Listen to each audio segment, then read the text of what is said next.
So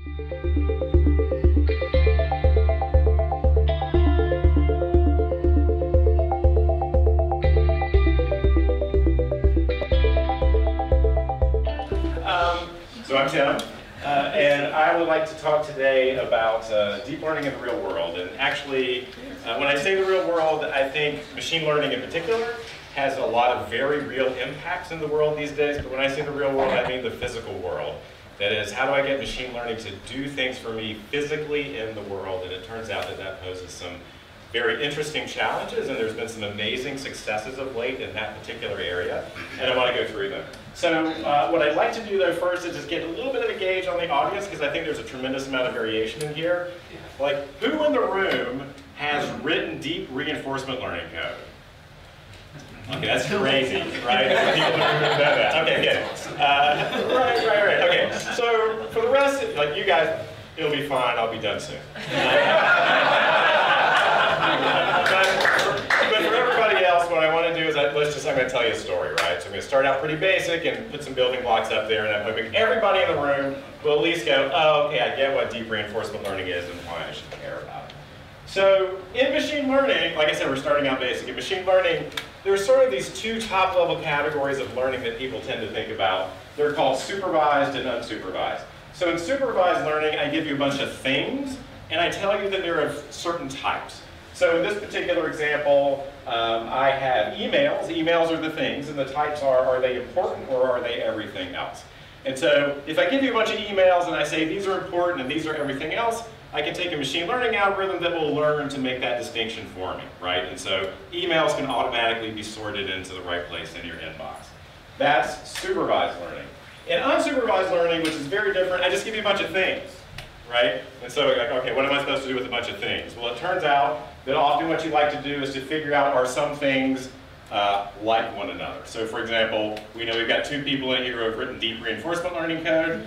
They go together. Everybody else, you're in a completely different right? So that's often called clustering. Now that can be super useful, right? So in settings, for example, like I'm trying to figure out what movies you like. So if I can group people together that like very similar kinds of movies, and then you come along, I can say, oh, it looks like you're in this group, so I'm going to show you the action movies, and you're in this other group, and you're going to see the art house movies, or whatever. All right? So those are the two kinds of learning that people generally think about in an intro to machine learning class. You'd say, at a top level, and there are many, many different kinds. At a top level, these are the two.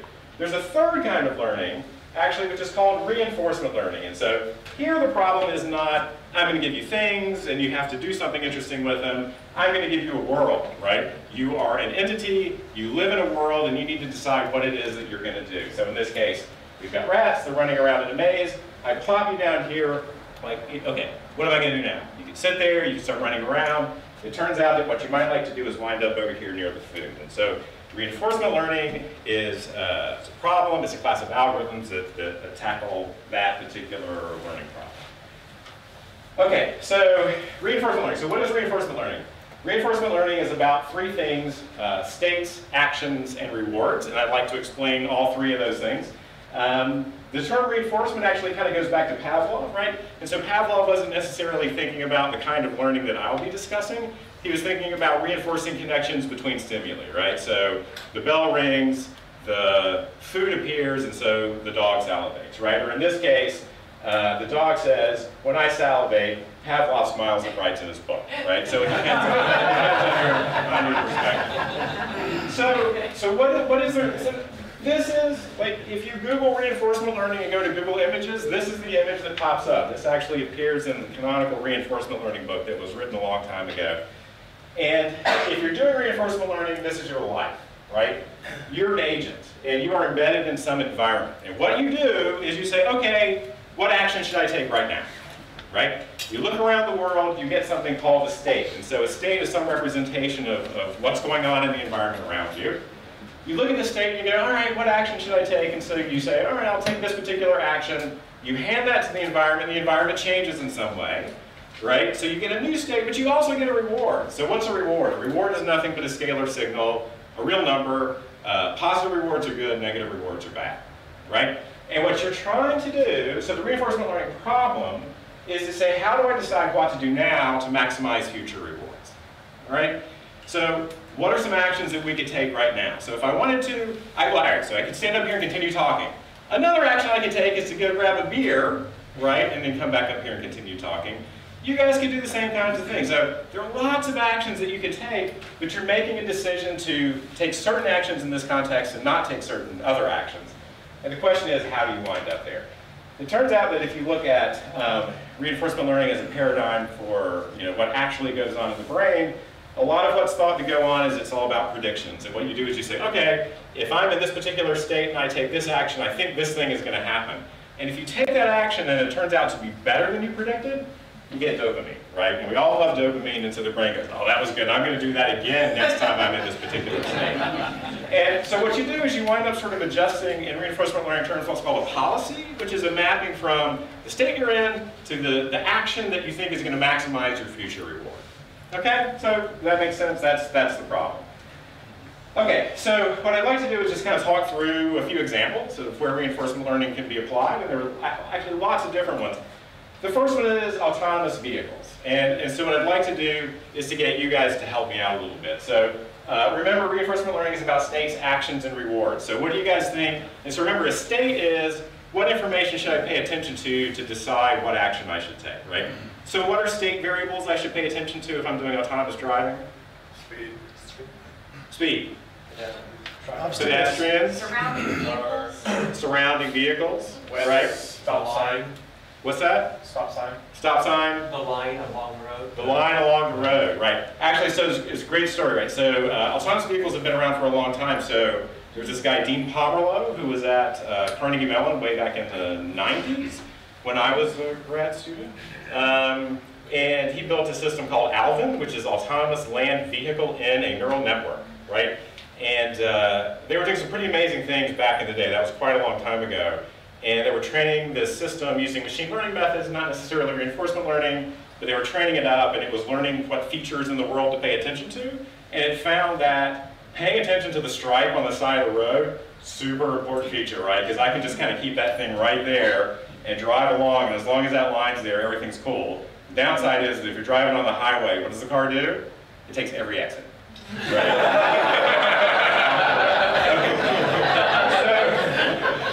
So what are the actions? What are the actions in that particular space? Accelerate, stop, Accelerate, decelerate, turning. Signals. Good, right, signals, right? Okay, and what about rewards? How are you going to measure rewards? You don't crash. Crashing, negative reward, right? What's Tickets. Tickets are negative rewards. Your estimation. Where you want to go.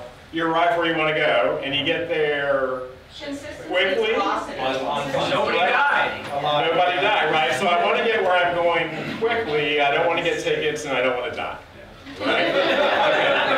Okay. So those are all good.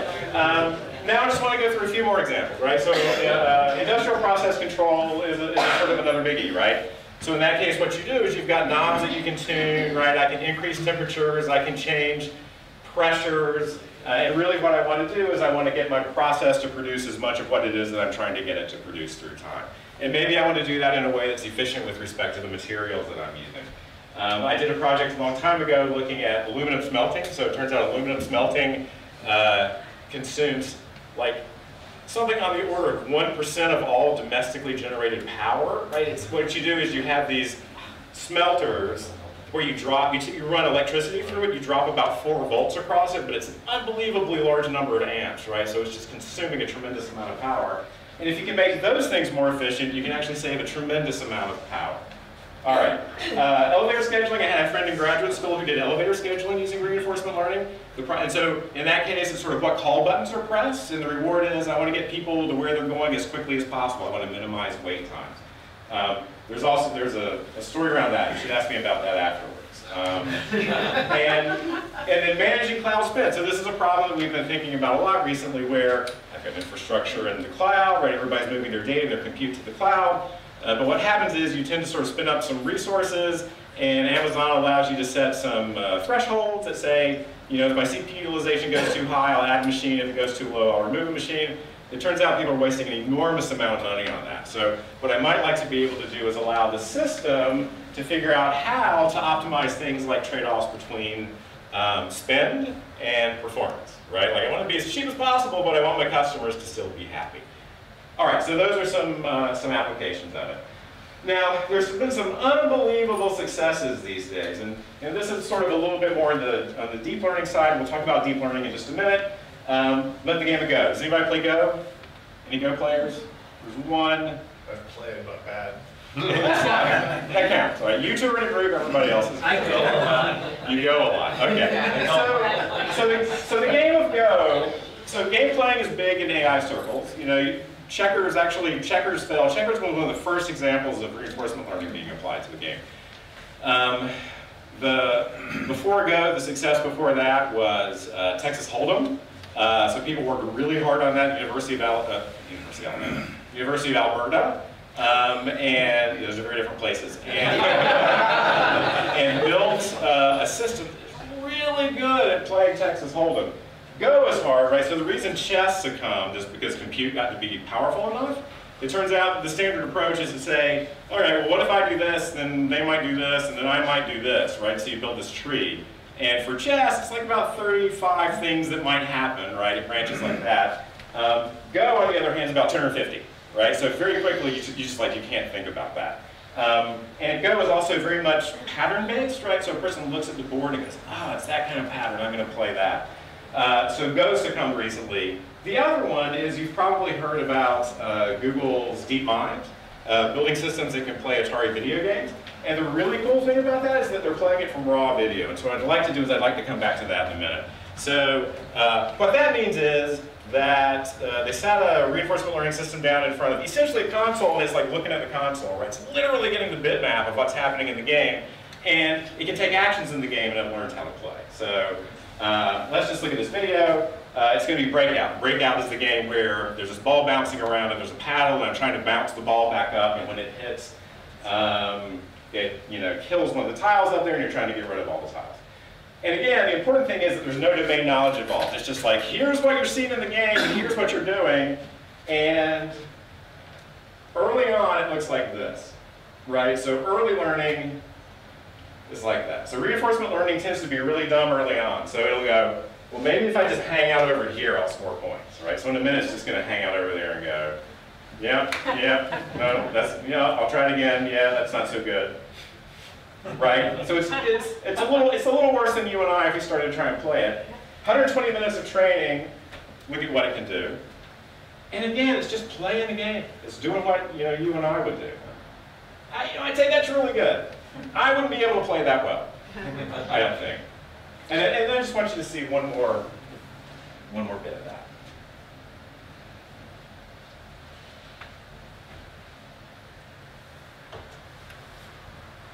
Okay, 240 minutes of training, again, using reinforcement learning algorithms. It's actually figured out strategy that says if I can get the ball up there, I can start getting lots more tiles much more quickly and more cheaply. Right? Okay, so that again to me is amazing. Right? So now why, right? So reinforcement learning has been around for 30 years. So this guy named Rich Sutton wrote a PhD thesis that sort of introduced reinforcement learning in about 1984. And so RL has been around for a while. It turns out that the driver of the success of reinforcement learning and deep reinforcement learning is neural networks, right? So who in here has read an article about deep learning, right? Way more people, right? So deep learning is unbelievably impactful. I'd love to have a discussion afterwards about, sort of the boundaries and the limits, and for the machine learning, for the people who know machine learning, should I use deep learning or should I use like linear regression? So what are neural networks and what is deep learning? I'm going to do it in 2 slides, right? Now, just for those of you who haven't had experience with it, I just want you to have the intuition. The idea is that our brains are powered by networks of neurons kind of communicating with one another, right? So all an artificial neural network is, and if we think about this in terms of the Atari video game example, I get a pixel value, right? So that's the upper left pixel, that's the pixel next to it, that's the pixel next to it. I'm just getting these values of the intensities of those pixels. And what I do is, in sort of old school neural networks, is I say, okay, I'm going to take all of those inputs and I'm going to compute some function of them, right? And then I'm going to take all of these computed functions and I'm going to compute some function of them, and that's going to be the output of the network, right? So all I'm doing is I'm taking this big array of numbers, I'm computing a different array of numbers, and then I'm going to produce some desired output. Now, it turns out that what's happened recently is that we've been able to construct networks like that instead of having that one layer in the middle, right, they've got 10 or 100 or 200 layers in the middle. Now, why is that a good thing? It's a good thing because the hard part about machine learning is coming up with what are called features, right, good features. So if you're going to try and build a system to diagnose a particular kind of tumor, right, then the way we used to do it is you get an expert to sit there and look at it and go, okay, I think that this kind of morphology in the tumor is interesting, and I write a special purpose detector maybe to detect that morphology and this morphology, and maybe I'd look at color histograms, and so I'd think really hard about the features that I needed to use so that the learning algorithm could learn the thing that I want it to learn, right? Now, that's very labor intensive, and in many cases it's just too hard, right? So if I'm trying to learn to drive, right, I could actually pay attention to the line, right, but you see where that gets you. So the problem is, can I find features that are really tuned to the task that I'm working on? And so what deep learning does is it says, okay, I'm going to take a bunch of raw data in, and I'm going to train a network that has many layers that will tell me whose face is that, right? So the task is face recognition, for example. What they found is that these layers of networks learn features that start out, at least in this kind of task, look a lot like edges. Like, oh, I'll detect an edge oriented like that, and I'll detect an edge oriented like that. Then, further up the network, you get more abstract features that look like eyes. Like, oh, there's an eye detector, and there's a nose detector, and there's the right-hand side of a mouth. And then further still, you get these things that look like different faces, right? So what the deep networks are doing is they are figuring out the right set of features that will allow you to sort of easily solve the problem, right? So again, as a machine learning practitioner, it used to be the case that I would think hard about the features and then apply a super simple algorithm, right? What we've got now is we've got algorithms that figure out the features, and then actually we sort of stack a super simple algorithm on the end, but the machine is doing all that work for us. So the question is, why deep reinforcement learning now is because deep learning and reinforcement learning found each other, right? So what happens is we build these networks that take raw pixels in. So just, here's an image, you're going to get to see the game being played. Here's this thing that we're calling the hidden layer, but in fact there are many of these things that are learning these increasingly interesting abstract features that allow you to optimize this output, which is should I move up or down, right? And whether I should move up or down is a function of am I scoring points in the game. And so you can optimize this entire thing beginning to end just by playing and seeing what happens. I get rewards if I win the game, or if I score points, I get negative rewards if I don't. All right? Okay, does that make sense so far? Okay, good. So what I want to do is just close with a couple of the challenges, right? So, and there are a number of them. So where to start? So let me start up here. So poor performance early on can be costly, right?